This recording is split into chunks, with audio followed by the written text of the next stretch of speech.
అమ్మా, పెద్దబాబు గారు నాకు కట్టుకట్టినారు. నాకు తలనొప్పి అంటే ఇదిగో పూదిన టీ చేసిచ్చినారు.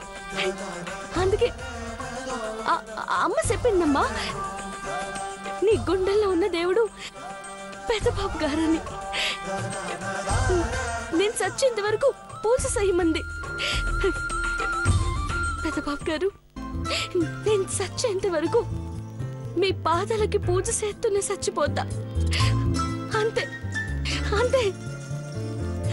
అయ్యో మర్చిపోయానమ్మా, రేపు అమ్మగారింట్లో మృత్యుంజయ హోమం జరిపిస్తున్నారు.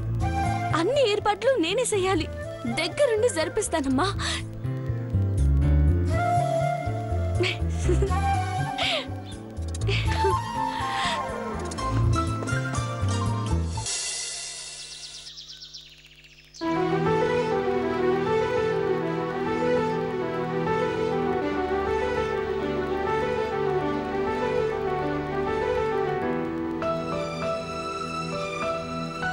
అమ్మో, ఈ సేత్తో గరిట తిప్పితే పూసకి నైవేద్యం, అందరికి టిఫిన్లు నిమిషాల్లో అయిపోయినట్టే.